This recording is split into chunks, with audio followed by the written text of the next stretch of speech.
네, 시작하겠습니다. 안녕하세요. 네, 한승현입니다. 요즘에 날도 너무 추워지고 코로나 때문에 다들 너무 힘드시죠?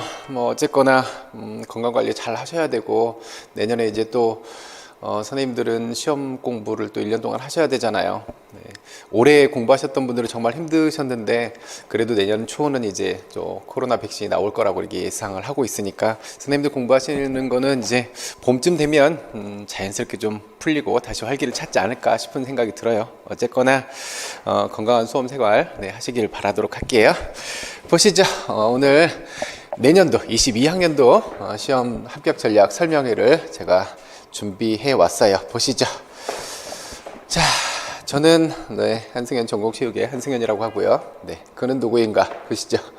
2006년도에 광주광역시로 시험을 봤었고, 그때 차석 합격했어요. 그리고 10년 후인 16년도에 서울로 시험 봤었고, 이때는 수석 합격하게 되죠. 그리고 18년도에 본 방문각 이용고시 학원에 전국체육 강사로 입문해서 그때부터 수업을 시작했고요. 그 해에 기출문제에서 18문제 적중했고요. 작년 시험 역시 18문제 적중했어요. 올해 시험에서는 적중률이 예전처럼 이렇게 많지는 않아요.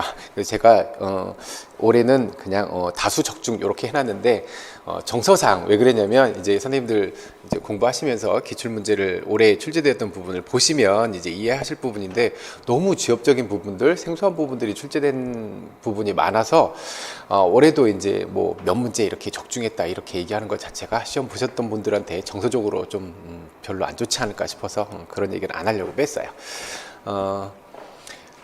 그래서 지금 올해 시험 보신 분들이 되게 다들 힘들어하고 계세요. 힘들어하고 있는데, 그 시험 보고 작년 커트라인이 굉장히 높았어요. 서울이 84점까지 올라갔었는데, 작년 것을 생각해보고 올해 시험 보신 분들이 잘 못 봤다고 이렇게 다 힘들어하고 계시는데, 그럴 필요가 없어요. 왜냐하면 올해 다 같이 이렇게 커트라인이 낮아질 거기 때문에. 그래서 뭐 그분들이야 내년에 지금 잘 하시고 계시니까 그렇고. 자, 우리 거 시험 문제 한번 보죠. 올해 이제 제가 적중했던 부분을 그냥 다수 적중 이렇게 해놨는데, 몇 가지만 이렇게 한번 어떻게 적중되냐 한번 살펴볼게요. 자, 많이 안 보고 몇 개만 보고 지나갈게요. 봅시다. A형 4번 문제인데요. 이렇게 있어요. 반복 측정 결과에 따른 검사 점수가 통계적으로 유의한 차이가 있는지 이것을 이용해서 알 수 있습니다. 이것은 검사 점수의 신뢰도와 표준 편차를 이용해서 산출한대요.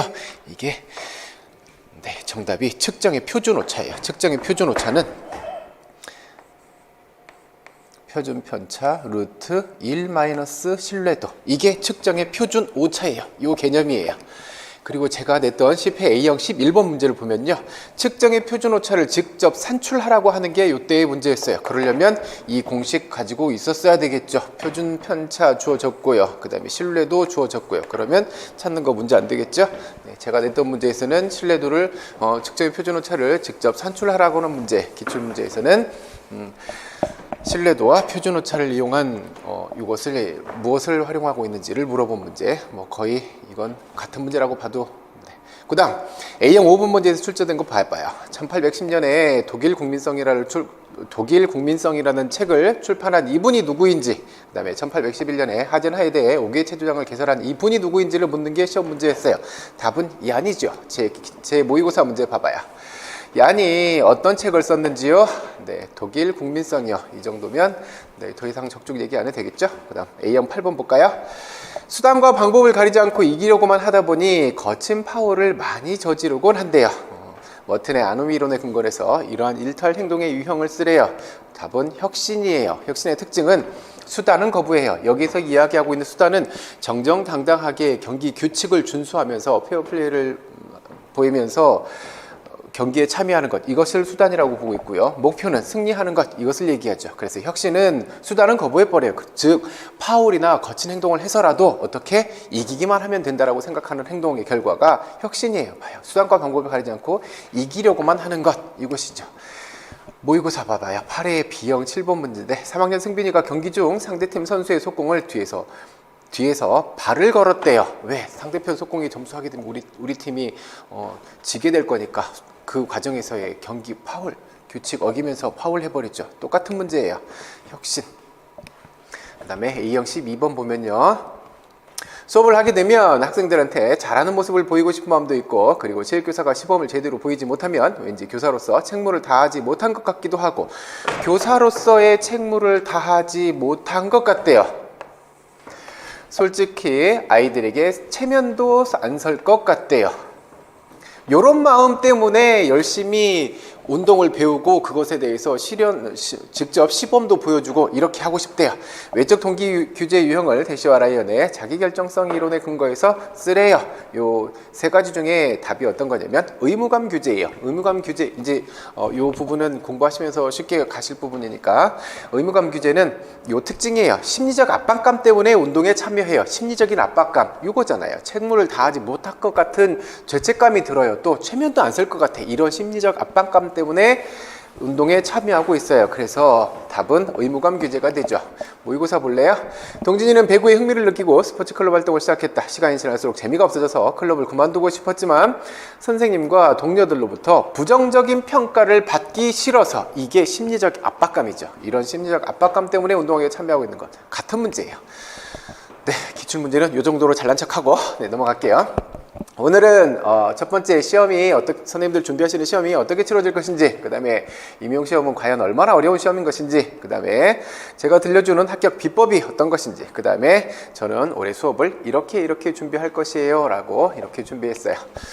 먼저 선생님들 좀 재밌으시라고, 지금 선생님들이 저의 영상을 이렇게 찾아보시는 것도 이런 마음 때문에 찾아오셨을 거예요. 선생님들 마음을 잘 헤아려 준 동영상이라고 생각돼서 가져왔어요. 잠깐 한번 보실래요? 별로 길지 않아요.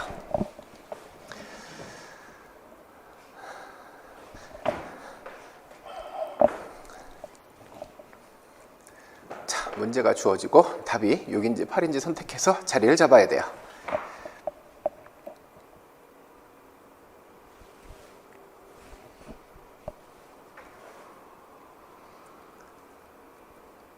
매우 갈등하고 있죠. 지금 선생님들처럼요. 누구의 수업을 들어야지, 이런 것처럼요. 그래서 선생님들이 잘못 선택하면 이런 결과가 주어질까봐 매우 긴장된 상태에 선생님들 놓여 계시는 거죠. 그래서 지금 시험을 이제 선배들도 다 시험 치렀고, 이제 드디어 비로소 내 차례가 되어서 나는 수업을 어떻게, 누구의 수업을 들어야 되고 공부를 어떻게 해야 되고 과연 나는 합격할 수 있을까, 이런 거에 선생님들 되게 지금 관심이 많이 있고 초조해 있기도 하고 좀 설레기도 하고 걱정도 되고 불안하기도 하고 이런 마음들이 있잖아요. 그렇죠? 그래서 지금 아마 선생님들 마음이 이분의 아까 그 마음과 좀 유사하지 않을까 싶어서 얼른 가져와 봤어요. 그런데 우리 시험 준비하는 답은 저 뒤쪽에서 알려드릴게요. 봅시다. 먼저 시험부터 보죠. 선생님들 준비하시는 이 시험의 정식 명칭이 뭔지 알아요? 이래요. 이제 선생님들 거는 2022학년도 되겠죠. 2022학년도 중등학교 교사 임용 후보자 선정 경쟁 시험이에요. 이게 정식 명칭이에요. 우리 과목은 체육이 될 거고요. 그 다음에 이 시험 보시려면 선생님들 한국사 능력 시험 갖추셔야 되죠. 여기 봐봐요. 2015년 1월 1일 올해 시험이에요. 올해 시험. 2015년 1월 1일 이후부터 제50회 한국사 능력 검정시험까지 취득한 3급 이상의 인증서, 이걸 따셔야 돼요. 그러니까 선생님들 내년에 보실 거면 2016년 1월 1일 이후 거가 해당하겠죠. 그래서 이걸 먼저 선생님들이 해결해 놓으셨어야 되고, 아마도 대부분 선생님들이 대학교 다니시면서 다 하셨을 거예요. 아직 못 하신 선생님이 계신다면, 혹시라도 계신다면 얼른 따서 이걸 해결을 하셔야 될 거예요. 2021년 시험 일정이에요. 제일 빠른 시험이, 글씨 작아서 잘 안 보이죠? 요거 보시면 돼요. 2월 6일 토요일에 보는 시험이 가장 이른 시험이에요. 접수 기간은 1월 11일부터 15일, 그 다음에 추가 접수는 22일부터 25일까지 받는다고 하니까 요거 반드시 달력에 잘 체크해 두셨다가 요때 넘기지 않고 올해 요거부터 얼른 해결하셔야 돼요. 공부도 해야 되고 전공 공부도 해야 되고 교육학 공부도 해야 되고 한국사까지 같이 갖고 가면 선생님들 너무 힘들어요. 이거 얼른 해결하세요. 그 다음에 이제 시험 전형 보죠. 이게 올해 거예요. 올해 거. 올해 인천관영시킬 건데요. 이제 시험 일자가 여기 있죠. 11월 21일 토요일, 셋째 주 토요일 날 봤어요. 예전에 12월 첫째 주 보다가 이제 그 발령 문제 때문에 11월 셋째 주 토요일 날 보게 돼요. 그래서 1교시에 보시면 교육학 문제를 보죠. 9시부터 10시까지 60분 동안 교육학 문제를 풀고요. 이건 논술형이죠. 2교시에 10시 40분부터 12시 10분까지 90분 동안 전공 A형을 풀어요. 쉬는 시간이 40분 주어져요. 요 40분을 선생님들이 어떻게 활용하실 건지도 한번 상상해 보셔야 돼요. 그 다음에 12시 10분에 끝나면 또다시 40분 쉬고 12시 50분부터 2시 20분까지 90분 동안 전공 B형을 풀게 돼요. 배점은 교육학에서 20점, 전공 A형에서 40점, 전공 B형에서 40점 해서 100점 만점이고요. 커트라인을 살펴보면 15년, 16년부터 작년까지 커트라인이 계속 꾸준히 상승했어요. 제가 16년도에 서울로 수석 합격했을 때 커트라인이 64점이었어요. 1차 커트라인이 64점이었어요. 그런데 작년에 20년도 시험 1차 커트라인이 84점이었어요. 올라갈 때까지 올라갔어요. 그래서 작년 거 시험 문제를 생각해 보시면 대부분 누구나 알아야 되는 이런 것들을 잘 알고 있는지 이런 거 체크하는 정도였어요. 그래서 실수를 하면 떨어져 버리는 그런 형태의 시험이었어요. 그런데 올해 갑자기 되게 생소하고 낯선 문제들이 나타나기 시작했죠. 그래서 그걸 보고 작년 것 점수를 생각해 보니 적어도 80점은 넘어야 내가 1차 합격할 것 같은데 올해 것 이렇게 살펴보니 80점이 못 넘을 것 같아서 되게 힘들어 하시는 분이 많은데 생소하고 낯선 부분은 너도 나도 다 틀리는 부분이기 때문에 신경 쓰실 필요가 없는 부분이에요. 선생님들이 공부했었던 부분들, 알아야 했었던 그런 부분들을 실수하지 않으면 되는 그런 형태가 되었기 때문에 올해는 그렇게 너무 신경 쓰시지 않으셔도 돼요. 그러면 내년에 시험은 어떻게 될까요? 그래요. 달라져도 크게 달라지진 않을 거예요. 그래서 공부하시는 방법은 좀 이따가 천천히 말씀드릴게요. 그 다음에 1차 이렇게 보고 난 다음에 이제 2차 시험 보게 되죠. 1월 20일 날 실기평가, 수업 실현, 교직 적성과 심층 면접 이렇게 2차 시험을 보시게 될 거예요. 올해 아마도 내년이죠. 아직 해 안 받겠으니까. 내년에 1차 시험 일정은 아마도 11월 20일 토요일 날 보게 되지 않을까 예상을 해봅니다. 1차 시험을 보시고 나면 1차 합격자 확인을 이렇게 하실 수 있어요. 그리고 나면 이제 2차 시험 보러 가시는 거죠. 각 지역마다 달라요. 지도안 작성을 하는 곳도 있고 안 하는 곳도 있고 한데 요즘에는 지도안 작성을 거의 안 해요. 그냥 수업 실현으로만 대체해서 보기도 하죠. 그건 선생님들이 응시하신 지역에서 지도안 작성하는 것을 보는지 안 보는지 살펴보시면 될 거고요. 중요한 건 교직 적성 심층 면접 이것에 대한 퍼센트가 계속 상승하고 있어요. 여기는 봐봐요. 실기가 30% 있어요. 수업 실현이 20, 지도안이 10, 면접이 40 이래서 2차도 100점 만점인데 여기가 40이 아니라 50으로 책정된 시도들이 많아요. 그래서 면접 쪽으로 채점 기준이 많이 이렇게 올라가고 있으니까 저 부분에 대한 공부도 선생님들이 소홀하게 하시면 안 돼요. 면접 부분은 1차 끝나고 2차 때 이제 선생님들이 뭐 교재를 사서 열심히 공부하고 스터디도 하고 이렇게 하실 건데요. 제일 좋은 건요. 1년 동안 선생님들이 일반 교육학 공부를 꾸준히 해놓으시는 거예요. 그게 정말 탄탄한 선생님들의 실력이 되어서 2차 때 편하게 가시는 거지 1차 때 교육학 슬슬 넣다가 끝나고 나서 이제 부랴부랴 챙겨서 보는 건 한계가 있어요. 그래서 1차 때에도 선생님들이 2차까지 한꺼번에 간다고 생각하셔야 돼요. 뭐 일반 교육학 그냥 적동선에서 남들 맞는 것만큼 맞고 뭐 전공에서 하고 이렇게 2차 또 그렇게 가시지 말고 1차 때 교육학도 정말 꼼꼼하게 잘 봐두셔야 돼요. 그래야 여기에서 실수가 나타나지 않아요. 그 다음에 실기 시험 보죠. 실기는 제가 16년도에 봤던 서울 기준이에요. 지금도 달라지지 않아요. 서울은 이렇게 보고 요 종목이 좀 다르죠. 핸드볼이 나올지 다른 종목이 핸드볼, 농구, 배구 중에 한 종목이 선정되어서 나와요. 축구, 무용은 선택이고요. 아마 내년에는 이제 내년 시험은 서울의 경우를 말씀드립니다. 내년에는 바뀌어요. 어떻게 바뀌느냐? 농구, 배구, 핸드볼, 농구, 배구, 축구, 무용 요것 중에 교육청에서 2종목을 선정해 줍니다. 2종목을 선정해주면 그거에 맞춰서 실기를 보셔야 돼요. 그러면 좀 생각해 볼 수 있는 다양한 문제들이 생기죠. 일반 선생님들께서 무용 전공하시지 않은 선생님들께서 무용을 선정했을 때 어떻게 해야 될 것인지 그 부분도 한번 고민해 봐요. 여튼 내년에 이렇게 바뀔 거고. 자, 봅시다. 그럼 두 번째 임용시험은 도대체 얼마나 어려운 시험인가요? 선생님들 선배들 합격해서 가시는 분들 보고 합격해서 가시는 분들도 많이 봤을 테고 또 이렇게 계속 공부하고 계시는 선배들도 많이 보셨을 건데 이놈의 임용시험이 도대체 얼마나 어려운 시험이야. 우리가 이제 직접 뛰어들려서 체감을 해볼 건데 한번 살펴보죠. 올해 지난달에 봤던 영역별 배점표를 한번 봐봐요. 보시면 전공은 80점이 만점이었잖아요. 80점 만점에 사회학 13점 꽤 많이 나왔어요. 13점, 심리학 5점, 생리학 9점, 역학 11점, 운동학습과 제어 3점, 측평 11점. 측평이 굉장히 많이 나왔어요. 사회학, 측평 여기서 굉장히 많이 출제되었어요. 대신 교과교육학 배점이 조금 낮아졌어요. 물론 이제 문제 안에 교과교육학 문제를 물으면서 측평과 관련된 이런 부분들을 얘기해서 그냥 굳이 구분을 측평 쪽으로 해서 그렇지, 여튼 중요한 건 과목별로 선생님들이 어느 과목이 더 중요하고 어느 과목이 덜 중요하고 이런 쪽으로 너무 관심을 기울일 필요가 없다라는 거예요. 어느 과목도 선생님들이 다 신경 써서 보셔야 돼요. 선생님들이 특히 어려워하는 과목들 있죠. 예, 요 두 과목 매우 어려워하잖아요. 되게 힘들어하고 공부하는데도 시간이 많이 걸리고 또 특히 역학에서 계산 문제 나오면 어떡하지, 이거에 대한 불안감을 가지고 계신 선생님들이 굉장히 많아요. 올해 2021년 기출문제에 계산하는 문제 하나도 안 나왔어요. 그러니까 그거에 너무 두려운 마음을 가지실 필요는 없고 기본적으로 가져야 될 개념들 여기서부터 차곡차곡 넓혀가시면 충분해요. 그 다음에 경쟁률 한번 보실래요? 올해 시험 보셨던 경쟁률 봐봐요. 서울 기준으로 보면 45명 선발했어요. 접수를 536명이 접수를 했고요. 경쟁률이 11.91대 1이었어요. 그런데 실제로 응시한 인원을 봤더니 약 100명 정도가 결시했어요. 그래서 실제 경쟁률은 9.71대 1 이렇게 나왔어요.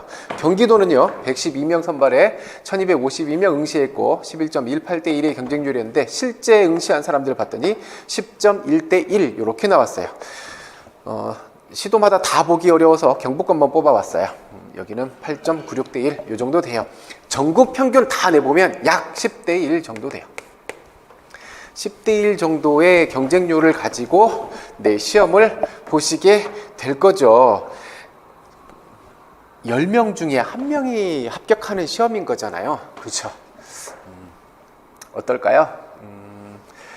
실제 경쟁률이 10대 1이에요. 그러면 내가 주변에서 내 주변에 공부하고 있는 사람들 중에 9명을 내가 제압을 해야 내가 합격할 수 있는 이런 시험이에요. 이 시험에 적당히가 있을까요? 어느 정도 적정선까지 공부하면 되겠다. 이게 가능할까요? 그 다음 합격은 몇 번 만에 하실 건가요? 선생님들 선배들 많이 봤죠? 대학교 졸업하면서 학기 중에 공부하고 임용도 준비하고 하면서 졸업하면서 동시에 합격하고 가는 사람들도 봤어요. 그런데 몇 년씩 공부함에도 불구하고 계속 떨어지면서 다시 공부하는 이런 선배들도 본 적이 있지요. 주변에 많이 있죠. 선생님들은 몇 번에 합격하고 싶으세요?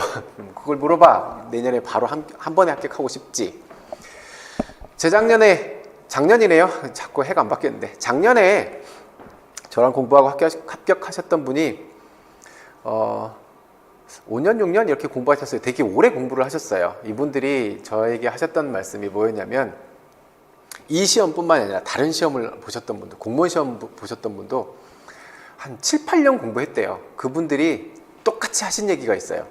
이 시험이 안 놓고 그냥 내가 붙들고 있으면 언젠가는 합격하는 시험이네요. 붙들고 있으니까 언젠가는 합격해요. 이게 그분들이 느낀 공통적인 그런 시험 끝난 다음에 그들의 느낌을 이야기를 해줬는데, 선생님들도요 잡고 있잖아요. 언젠가는 합격합니다. 언젠가는.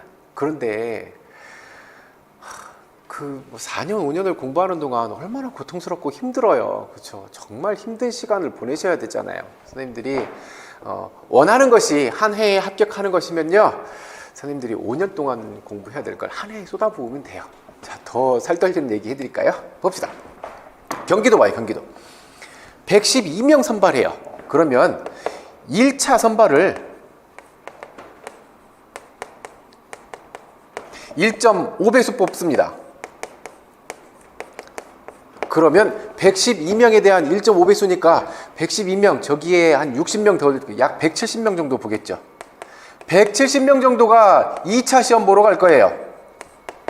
2차 시험 보러 가요. 그리고 나서요, 그 중에 약 60명은요 다시 돌아와서, 슬프지만 다시 돌아와서 선생님들하고 다시 경쟁해야 돼요. 이분들은 1차 합격하고 2차 문턱 앞까지 갔다 오신 분들이에요. 그러면 그분들이 1월이 되어서 다시 공부하는 그 시점에서의 그분들과 지금 당장 다음 달부터 공부를 시작하는 여러분들하고 어떨까요? 그분들은 이미 저 앞에까지 가 있어요. 그런데 선생님들은 어쩌면 대학교 때 공부했었던 그 약간의 지식, 이것만 가지고 거의 처음부터 시작하셔야 되는 수준이잖아요. 그렇죠? 그러면 우리가 그들과 다시 경쟁을 해서 우리가 저들보다 더 점수를 높게 받아야 내가 합격할 건데, 그러면 그동안 얼마나 많은 노력을 해야 될지 한번 생각해 봐요.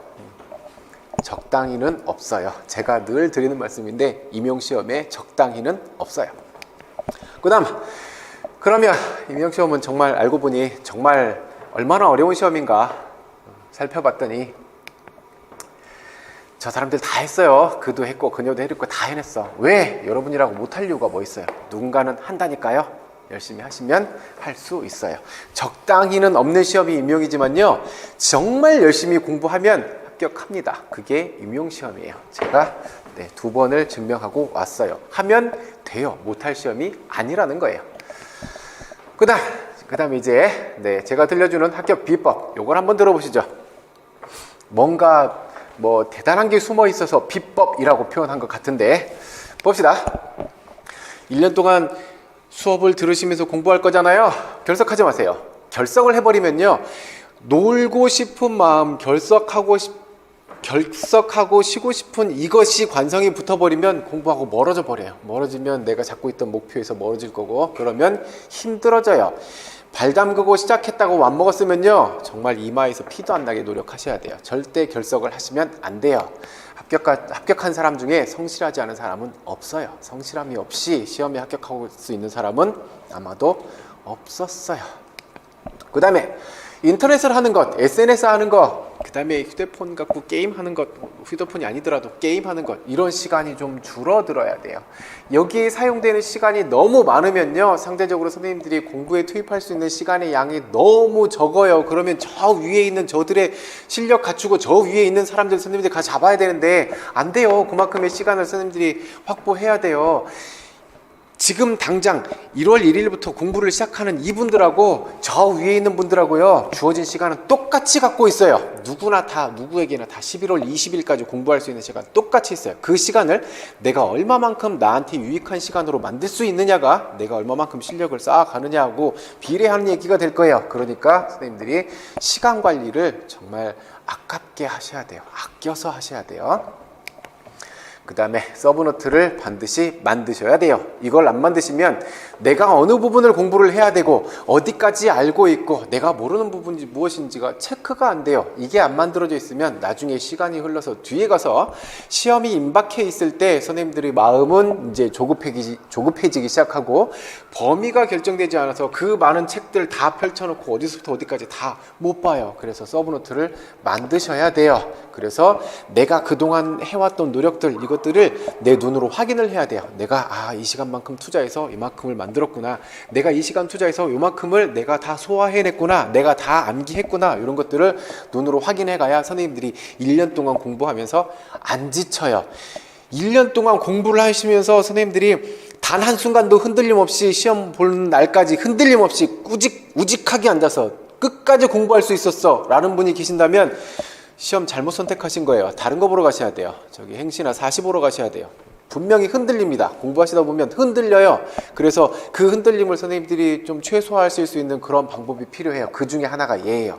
이런 걸 만들어 놓고 내 눈으로 확인해가면 내 노력이 쌓여가고 있구나, 이런 것들을 보면서 자기 자신에 대한 믿음이 생겨나요. 만드셔야 돼요. 그 다음에 회독수가 실수를 줄여줘요. 회독수가 많아지면 시험 문제에서 실수할 수 있는 가능성이 확 줄어요. 왜냐? 회독수가 자꾸 많아진다는 얘기는 시험 보는 날 당일 기준으로 내가 이 내용을 살펴봤던 시간이 너무 가까운 거예요. 심지어 어제 봤던 것들이 나올 수도 있어요. 회독수가 많아져야 실수를 줄일 수 있어요. 요즘의 시험 문제는 남들이 모르는 것 내가 하나 알고 있어서 합격하는 이런 형태의 시험은 아니에요. 이제는 시험장에서 선생님들이 실수를 안 하셔야 돼. 누구나 당연히 찾아내는 이런 것들을 찾아내지 못하고 실수를 해버리는, 자칫 다른 생각을 해서 실수를 해버리는, 그 실수를 줄이는 싸움이 되는 거기 때문에 결국 선생님들이 그 실수를 줄이기 위해서 회독수를 자꾸 늘려가셔야 돼요. 그래서 필요한 게 좀 전에 만들었던 서브노트가 필요하게 돼요. 그 다음에 실기준비 1차 때부터 쭉 병행하고 가셔야 돼요. 이런 얘기들 많이 하잖아요. 1차가 돼야 실기를 보러 가지 2차가 되지. 그러니까 1차에 올인해야지. 1차에 올인하고 나서 준비 안 하고 있다가 이제 1차 합격하고 2차 때 실기 준비 시작하면요, 되나요? 몸이 전혀 다른 몸이 돼버렸는데요. 네, 실기는 벼락치기로 되던가요? 운동하는 게 벼락치기로 가능해요. 실기 준비 꾸준히 하고 가셔야 돼요. 이 시간이 실기 준비하는 시간이 버려지는 시간이 아니더라고요. 제가 해보니까 저는 1년 동안 몸을 만들면서 공부를 하면서 쭉 몸을 만들면서 이렇게 해왔었는데 매일 하루에 1시간씩 가서 달렸어요. 천변에 가서 1시간씩 달렸는데 그 시간이 내가 차라리 이 시간에 공부를 했어야 되는데 내가 달렸네 라고 아깝게 생각되는 게 아니고 그 시간 동안 내가 오늘 공부를 해야 될 것, 이런 의지를 더 다지게 돼요. 그리고 내 몸도 충분히 준비가 되어 있어서 2차 때 실기가 훨씬 편해져요. 실기는 1차 때부터 선생님들이 내 정신관리를 한다는 측면에서도 꾸준히 최소한 러닝만큼은 하고 계셔야 돼요. 그래야 2차 때 실수가 줄어들어요. 1차 때 초수 합격하고 2차가 또 초수가 되면 안 되잖아요. 그 다음에 일탈의 욕구는 찾아옵니다. 흔들리게 돼 있어요. 공부하시다 보면 아까 말씀드리듯이 하다 보면 계속 흔들려요. 친구랑 여행도 가고 싶고 술도 마시고 싶고 뭐도 하고 싶고 놀고도 싶고 이런 일탈의 욕구가 끊임없이 찾아오게 되어 있어요. 그러면 이런 일탈의 욕구가 찾아왔을 때 내가 어떻게 이 위기를 대처해야 될 건지 그런 부분에 대한 준비도 선생님들이 사전에 갖고 계실 필요도 있어. 한 번쯤 생각을 해봐요. 난 절대 흔들림 없이 공부할 거야. 누구나 다 그런 마음을 갖고 시작해요. 하지만 가다 보면 그게 안 돼요. 사람이기 때문에 이런저런 거에 흔들리게 돼 있어요. 그랬을 때 내가 어떻게 대처할 것인지. 중요한 거는요, 최대한 빨리 복귀해야 돼요. 계속 일탈에 빠져서 극관성에 빠져서 이 공부하고 있는 것을 놓치고 가면요, 내가 해야 될 분량은 자꾸 쌓여가고 있고 나의 경쟁자들은 자꾸 앞서가고 있고 힘들어져요. 지쳐요. 그래서 일탈 욕구가 찾아오면 예를 들어서 술 한잔 하고 싶어, 너무 땡겨, 그냥 드세요. 드시고 최대한 빨리 복귀하는 게 제일 중요한 포인트예요. 빨리 복귀를 해야 돼요. 그 다음에 스터디 찾아서 하실 거잖아요. 스터디는 적정선에서 해요. 적정선에서 하셔야 돼. 여기 스터디는 정말 효과가 좋아. 근데 스터디원들하고 마음이 너무 잘 맞아서 스터디 끝나고 나면 으쌰으쌰해서 같이 술 먹고 그냥 그 하루가 지나가 버려. 이러면 별로 도움이 되는 부분보다 날아가는 시간이 더 많잖아요. 효율적이지 못하잖아요. 효과성과 효율성을 생각해서 적정선에서 하세요. 이들하고 너무 가까워질 필요도 없고. 그런 부분에 대한 스트레스를 얘기하시는 분들도 있어요. 스터디를 가는데 몇 명이 모여있는데 누군가 때문에 너무너무 스트레스 받아서 힘들어. 그러면 과감하게 그냥 나오세요. 내가 이 사람 때문에 공부하는 건 아니잖아요. 선생님들이 스트레스를 받는다거나 너무 많은 시간 낭비를 하고 있다고 생각되거나 그러면 과감하게 자르는 것도 선생님들 시간 관리하는 좋은 방법이 될 수 있어요. 스터디는 그냥 적정선에서 하시면 돼요. 적정선은 어디? 제 경험으로 봤을 때는 스터디는 딱 암기 수준의 스터디, 그것이 가장 괜찮아 보여요. 나머지 것들을 가지고 하면 조금, 물론 이제 더 뭐 기출 문제 스터디, 기출 분석하는 스터디라든지 이렇게 해서 더 좋은 방향으로 효과성, 효율성 측면에서 되게 좋은 그런 스터디가 될 수도 있어요. 하지만 너무 많은 시간이 소모된다거나 여기에 너무 스트레스를 받거나 그러면 차라리 아니만 못해요. 그 다음에 일상생활에서의 스트레스 관리, 선생님들이 공부하시는 것뿐만 아니라 1년 동안 수험생으로서의 생활을 해야 되잖아요. 그러면 내가 공부 이외의 내 일상에서 생기는 스트레스들이 굉장히 많을 거예요. 친구들과의 관계라든지 아니면 내 주변의 사람들과의 어떤 이런 것 때문에 스트레스를 굉장히 많이 받으실 건데, 거기서 주어지는 모든 것들을 다 불평하고 탓하고 다 참관하고 참견해서 이런 거를 하고 있으면 그거 누가 도와줘요. 선생님들이 일상생활에서 일어나는 일들도 아, 내가 합격하려고 가는 좋은 징조인가 보다. 다 긍정적으로 해석하셔야 돼요. 아씨, 도서관 공부하러 가는데 버스를 놓쳤어. 아, 내가 저 버스를 타고 가면 정말 안 좋은 일이 일어날 건데 그거 막으려고 버스가 먼저 갔나 보다. 긍정적으로 해석하세요. 선생님들이 공부하시면서 공부만으로 받는 스트레스도 많을 건데 이걸 일상생활에서 이것저것 다 참견해서 여기에서도 힘들어야 되고 저것도 얘기해야 되고 저 사람도 스트레스 얘기해줘야 되고 이런 거에 다 신경을 쓰고 있으면 시험에 도움되진 않아요. 그러니까 선생님들이 일상생활에서 받는 스트레스 그냥 이렇게 퉁퉁 쳐내셔야 돼요. 아, 그런가 보다. 긍정적인 생각을 하세요. 그 다음에 시험 공부하시면서 불안하실 거예요. 지금은 매우 설레는 마음, 자신감, 잘할 수 있어, 해봐야지, 내가 안 되는 게 어딨어, 이런 마음 갖고 이렇게 시작하실 건데 이제 공부를 시작하고 나면 시간이 지나면 지날수록 계속 불안한 마음이 찾아듭니다. 1년 동안 계속 찾아들어요. 아, 내가 제대로 공부하고 있나? 내가 이렇게 공부하는 게 맞나? 합격한 내 선배들은 정말 나처럼 이렇게 공부했을까? 이런 생각을 하루에도 수십 번씩 하게 됩니다. 계속 불안해요. 이런 불안한 마음을 갖고 가요. 그런데 선생님들이 그런 불안한 생각을 하고 있는 것 도움되는 게 없어요. 제가 해봤어요. 저도 수험생 생활을 해봤잖아요. 하루에도 수십 번씩 찾아와요. 정말 내가 하고 있는 게 맞아? 이렇게 하면 합격해? 정말 이 길이 맞는 길이야? 수십 번 하는데요. 그 시간은 정말 나한테 잔상이 너무 많아서 지금도 되게 생생하게 기억이 납니다만 그것이 그런 생각하면서 보내는 시간들이 내 수험 공부에 하나도 도움 안 돼요. 그냥 자신감 가지세요. 나는 합격할 수 있어. 주변의 가족들, 친구들한테도 그냥 이렇게 날리세요. 걱정 마세요. 합격할 거니까 걱정 마세요 라고 자신감 있게 얘기하세요. 그렇게 얘기를 해놓으면요, 나의 태도가 달라져요. 내가 부모님께 올해는 꼭 합격할 거니까 부모님 믿어주세요, 나 자신 있어요, 이렇게 얘기를 해놨는데 내가 늦잠을 잔다? 이런 것들이 안 돼요. 그러니까 선생님들이 좀 자신 있게 이야기를 하고 자신감을 갖고 선생님들이 도전하시는 것이 훨씬 더 좋아요. 그래서 내가 이렇게 열심히 하면 꼭 합격할 수 있어, 이런 긍정적인 생각을 갖고 하세요. 그러면 결과도 긍정적으로 가져오게 돼요. 불안한 마음만 갖고 이렇게 병든 사람처럼 이렇게 공부하는 거 별로 안 좋아요. 자신 있게 좀 제 허언증 환자 아니야 싶을 정도로 자신 있게 이야기를 하고, 그러고 나면 선생님들의 태도가 달라져요. 제가 해봐서 그래요. 내가 이 시험 절대 안 떨어질 거라 그랬어요. 그러면 나의 태도가 달라져요. 그 다음 이제 저는 올해 수업을 이렇게 진행할 거예요. 한번 봐봐요. 매일매일 수업 끝나고 나면 전날 수업했던 거에 대한 형성평가를 보게 됩니다. 왜 이걸 보게 되냐면요, 그날 했던 부분을 이렇게 차분하게 차근차근 이걸 정리하고 가야 선생님들 공부가 좀 쉬워져요. 나중에 몰아서 하면 돼. 오늘은 수업 들었으니까 됐어, 내일도 수업 들었으니까 됐어, 이렇게 하루하루 지나가고 난 다음에 2달 과정 지나고 나서 다시 돌아와서 이 수업을 듣잖아요. 또 새롭습니다. 왜냐면 양이 너무 많아요. 분량이 너무너무 많아서 들을 때마다 새로워요. 그래서 그 새로움을 선생님들이 없애야 돼요. 그래서 공부를 매일매일 형성평가를 봐서 지난날 어제 수업했던 부분 중에 중요한 부분들이 요거였었지, 아, 요것만큼은 잡고 가야지, 이런 마인드를 갖고 계셔야 돼요. 선생님들 공부하실 때 많은 분들이 이렇게 공부를 하죠. 자, 내가 이제 올해 임용 공부를 할 거야. 제대로 한번 해볼 거야. 그래서 선생님들이 봐야 하는 범위가 요만큼이라면 이제 공부를 하기 시작해요. 요렇게요. 여기서부터 하나하나 다 채워가기 시작하죠. 전부 다 가다가 지칩니다. 그래서 또 어디 잠깐 방황하다가 또 이제 시작해요. 어떻게? 여기서부터 또 하나씩 시작해요. 또 지쳐요. 어딘가를 또 새롭게 막 파고 있어. 그러다 좀 지쳐. 그러다가 어디까지 칠해졌는지 모르겠지만 그런 상태에서 시험 보러 가. 그러면요, 죄송하지만 힘들어져요. 공부는 정말 중요한 부분부터 조금씩 넓혀가야 돼요. 그래서 공부를 정말 중요한 부분, 중요한 포인트가 되는 요 부분들을 선생님들이 먼저 잡고 가셔야 돼요.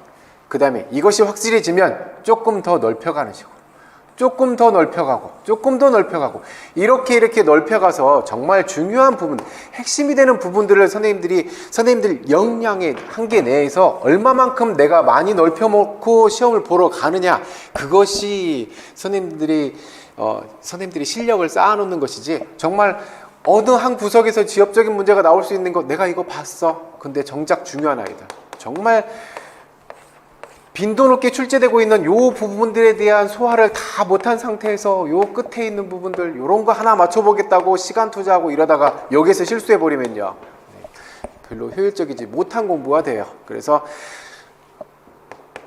매일매일 형성평가를 보면서 선생님들이 중요한 부분이 요거구나, 중요한 부분이 요것을 조금씩 채워가는 이런 형태의 공부가 돼야 돼요. 그래서 이렇게 처음부터 끝까지 완벽하게 다 볼 거야 라고 생각을 하고 구석부터 하나씩 시작하는 공부는 별로 효율적이지 못해요. 선생님들 지치게 됩니다. 그래서 중요한 부분부터 조금씩 넓혀오세요.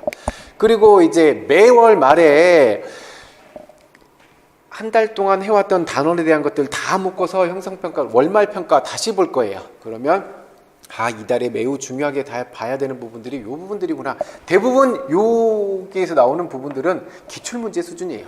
기출문제를 살펴보면 이러이러한 수준은 반드시 알고 가야 되는구나. 이렇게 조금씩 넓혀가는 이런 형태가 될 거예요.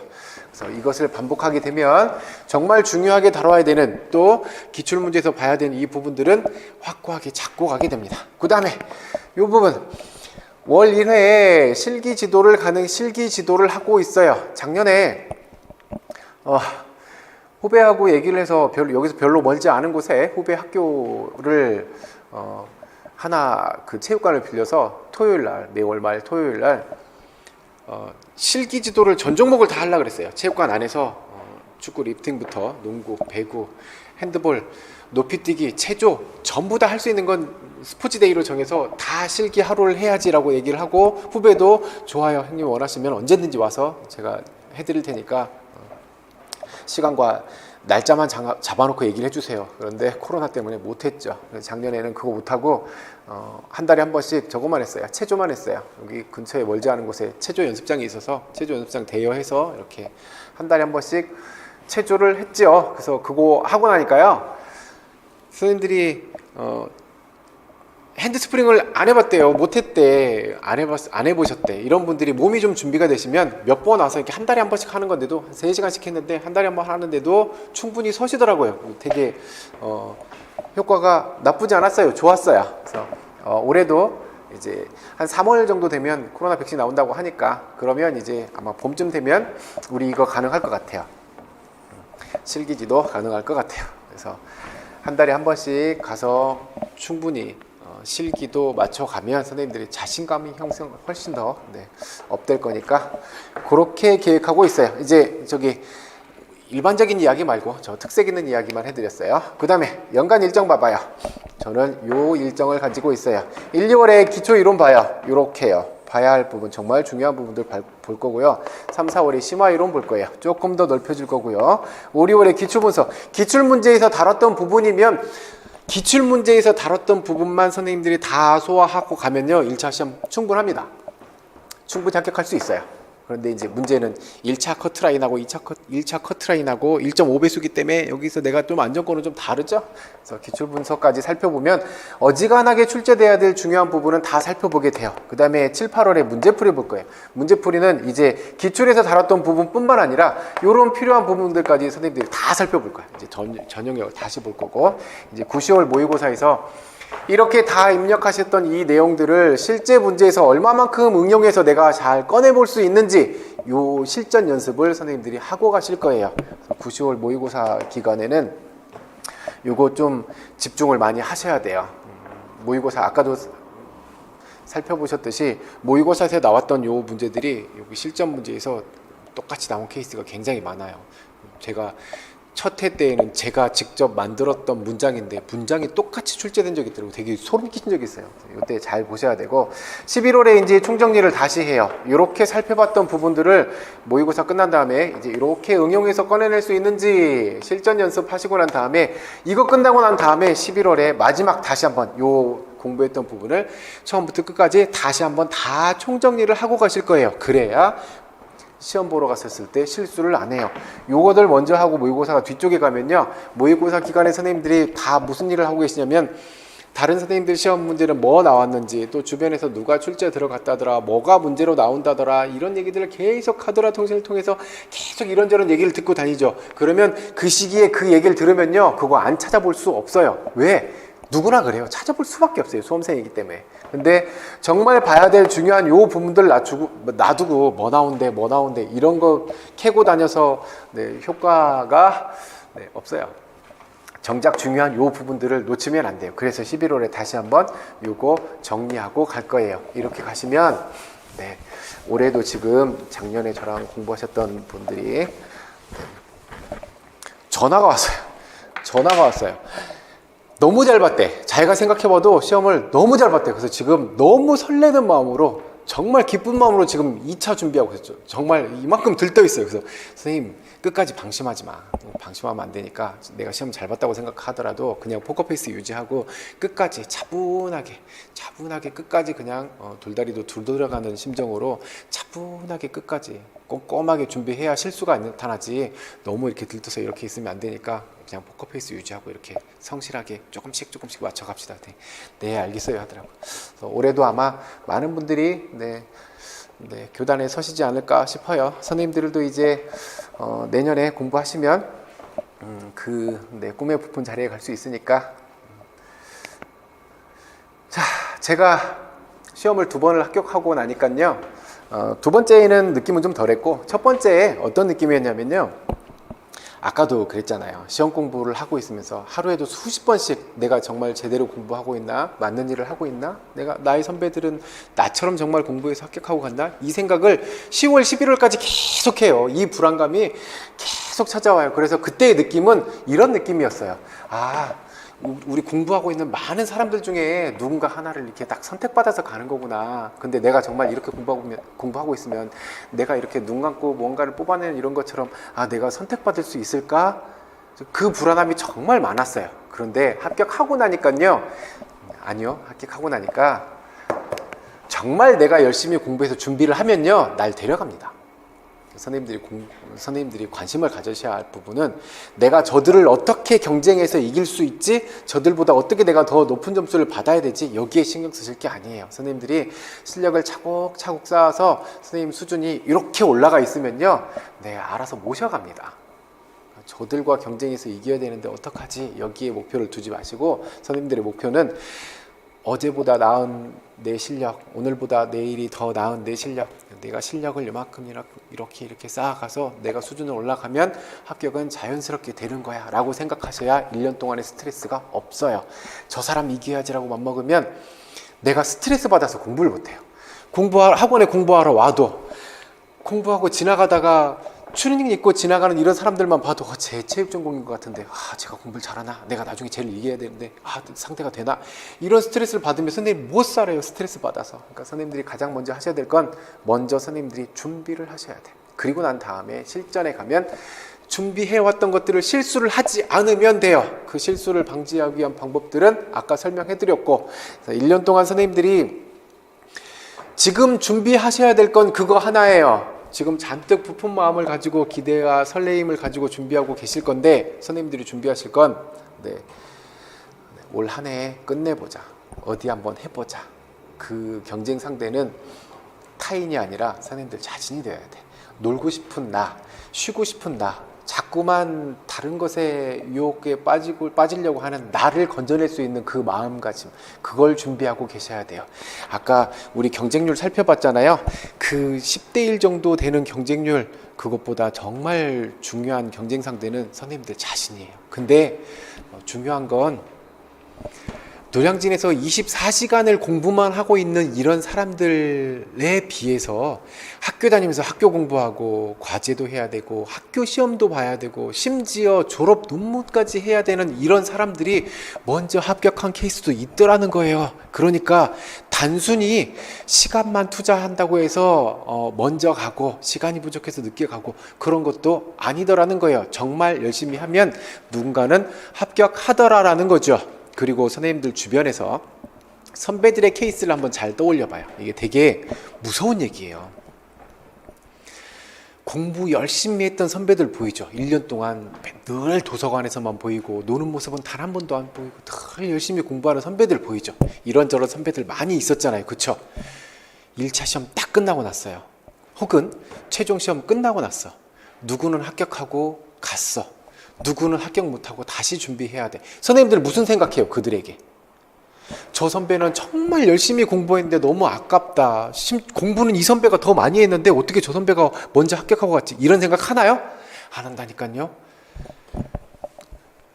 똑같이 공부를 했어도요. 1년 동안 정말 똑같이 공부를 하고 갔어도 합격하고 가면 와, 정말 열심히 공부하더니 역시 저 선배 진짜 열심히 공부했구나. 그렇지 못한 분을 보면서 선생님들 무슨 생각해요? 아, 뭔가 좀 부족했겠지. 뭔가 부족했으니까 또 이런 결과를 내놔버린다고요. 이게 되게 서글프지 않아요? 이 사람도 정말 열심히 공부했거든요. 놀지 않았어요. 정말 누구보다도 열심히 공부했는데 정말 시험에 갔을 때 그 순간에 하는 잠깐의 실수 생각해 봐봐요. 90분 동안 이 40점짜리 시험 문제를 다 풀어내야 돼. 1년 동안 공부하는 걸 90분 동안, 다음 시간에도 90분 동안 이걸 풀어내야 되는데 얼마나 긴장되겠어요. 내 주변에 있는 경쟁자들이 지금 막 사각사각 하면서 답을 막 써내고 있는데 나는 뭔가가 떠오르지 않고 설단현상 나타나서 자꾸 맴돌고 있고 이러고 있으면요. 그 짧은 시간 안에 그 긴장감을 이겨내면서 내가 공부했던 것들을 풀어낸다는 게 정말 쉬운 일이 아니에요. 거기에서 나타나는 그 실수 몇 개, 그것 때문에 결과가 달라져 버리면 1년 동안 공부했던 것들에 대해서 주변 사람들은 뭔가 부족했겠지, 뭔가 부족하게 공부했으니까 그랬겠지 라고 평가를 해버린단 말이에요. 선생님들이 그런 평가를 받지 않으려면요, 아까도 말씀드렸지만 임용시험은 대충은 없어요. 요만큼의 빈틈도 주시면 안 돼요. 그만큼 공부할 자신감을 갖고 각오를 갖고 선생님들이 준비하셔야 돼요. 좀 얘기하다 보니 좀 무거운 얘기가 된 것 같은데 결론은요, 정말 열심히 하면 누군가는 합격해요. 그게 선생님이 되길 바랄게요. 그러면 요 코로나 슬기롭게 잘 이겨내시고 1월 달에 우리 좀 더 밝은 얼굴로 그때 뵙도록 할게요. 모쪼록 수험생활 건강하게 잘 하시길 바라겠습니다. 오늘 긴 시간 잘 봐주셔서 감사합니다. 다음에 뵐게요.